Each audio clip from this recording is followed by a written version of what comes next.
Bonjour et bienvenue sous le chapeau des geeks. Cette vidéo est la suite du top 20 des séries Isekai, et oui, 10 plus 10, il paraît que ça fait 20. Si vous avez loupé la première partie, vous pouvez la retrouver en cliquant ici. Donc maintenant, la vidéo que vous attendiez tous, le top 10 des séries Isekai. Enfin, dans la mesure où parler de top 10 a un sens, parce qu'à ce niveau-là de qualité, c'est du lourd et ils mériteraient tous d'être numéro 1. Si vous voulez d'autres vidéos du même genre, abonnez-vous, likez, laissez des commentaires. Allez, c'est parti!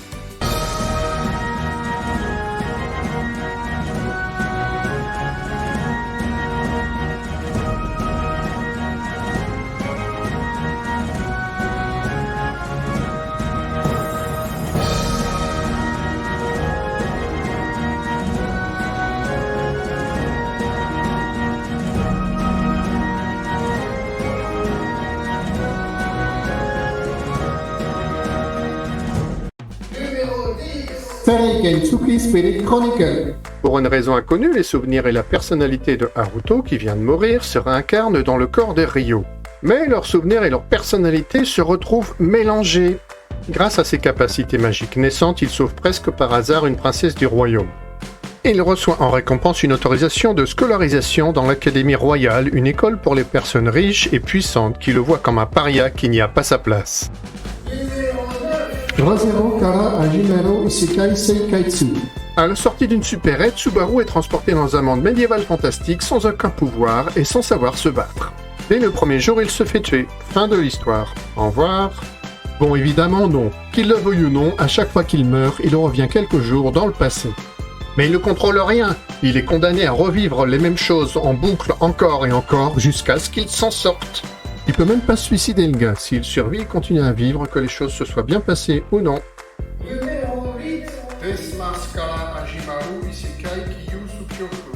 Suzuki Ishiro, un programmateur âgé de 29 ans, se retrouve transporté dans le jeu qu'il était en train de créer. Dans le jeu, ce dernier se nomme Satu, son pseudo d'informaticien. Il est âgé de 15 ans et bien qu'au départ il pensait être en train de rêver, il se rend compte que son jeu est un peu trop réel. Grâce à un glitch, il décime une armée d'hommes lézards au complet. Grâce aux XP, cela le propulse à un niveau extrêmement élevé. Il prend la décision de cacher son pouvoir pour rencontrer les différents habitants de ce monde et vivre en paix avec eux. Cependant, les événements vont s'imposer à lui et à un moment donné, il va bien se retrouver dans l'obligation d'agir. Arikukara Shobuku Isekai Saikyu.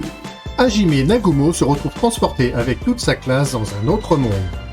Alors que ses camarades ont des classes de combat, lui se retrouve doté de compétences d'artisanat.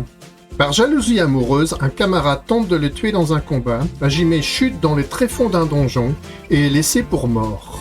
Mais les matériaux autour de lui permettent de fabriquer des armes puissantes et de s'en sortir grâce à sa rage de vivre.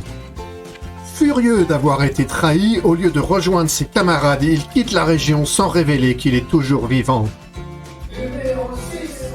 Lushoki Tensei. Un chômeur complètement détruit par la vie se fait chasser de chez ses parents.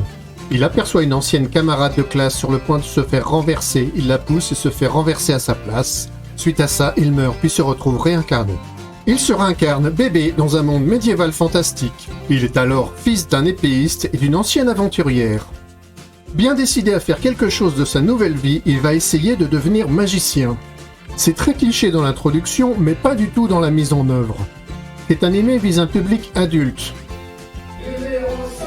Onduki no Gekokuru. Après son décès prématuré, Urano, une bibliothécaire passionnée par les livres, s'éveille dans le corps de Main, 5 ans, avec tous les souvenirs de sa vie antérieure. Main est une frêle petite fille sujette à de fortes fièvres dès qu'elle fait le moindre effort. Son monde caractérisé par un fort illettrisme, l'imprimerie n'y a évidemment pas encore été inventé. Mais pour elle, les livres sont vitaux. Il n'y a qu'une seule solution, si elle n'y en a pas, elle va les fabriquer. Vu le contexte et sa situation, c'est pas gagné. Une classe entière remplie d'élèves meurt dans un incident et sont réincarnés dans un monde fantastique dans lequel ils vont avoir une nouvelle forme. L'histoire nous entraîne dans le quotidien d'une des victimes. Cette personne, qui a les plus mauvaises notes de la classe, se retrouve réincarnée en araignée. Les éléments de l'intrigue pour mettre du temps à se mettre en place révèlent peu à peu un scénario très poussé. Et voici enfin les finalistes. Teteo Luciano Nariakari. 4 héros équipés d'une des 4 armes légendaires sont invoqués pour défendre le monde à chaque fois qu'il est menacé. Quand Naofumi se voit invoqué, il hérite d'un simple bouclier, considéré comme le plus inutile des 4. Ce qu'il ne sait pas, c'est que de surcroît, les héros au bouclier sont détestés par le pouvoir en place. Du coup, Naofumi se retrouve dès le 2e jour accusé à tort de viol et frauduleusement dépouillé de ses biens. Isolé et méprisé de tous, le jeune homme ne pense désormais plus qu'à la vengeance. Seijo no Marioku wa Wanu Desu. Sei, une employée de bureau âgée de 20 ans, se retrouve invoquée dans un monde médiéval fantastique, et ce par un rituel qui a pour but d'invoquer la Grande Sainte qui pourra éradiquer tous les démons. Mais au lieu d'une, 2 jeunes femmes sont apparues en même temps. Le prince de ce royaume désigne l'autre jeune femme avec qui elle était invoquée comme étant la sainte. Sei se retrouve donc l'élément de trop inutile, loin de chez elle, sans possibilité de rentrer, sans but, et se cherche une occupation. Passionnée d'herboristerie, elle commence à travailler dans un laboratoire de guérisseurs où elle fabrique des potions et des cosmétiques. Elle prend un job pour s'occuper, quoi. Love Rising. Des milliers de joueurs à travers le monde se retrouvent piégés dans un jeu sans possibilité d'en partir. Parmi ces joueurs, Shiroe, un jeune japonais adulte, peu sociable mais fort en stratégie. Le monde dans lequel il se trouve est en train de changer et il devient étrangement de plus en plus réaliste. Les joueurs s'organisent petit à petit en société, dotés d'un gouvernement, de groupes de commerce, d'une police, et tentent de comprendre ce qui se passe. Et voilà, cette vidéo est terminée. Si vous l'avez aimée, n'hésitez pas à lâcher un pouce bleu et pensez à vous abonner.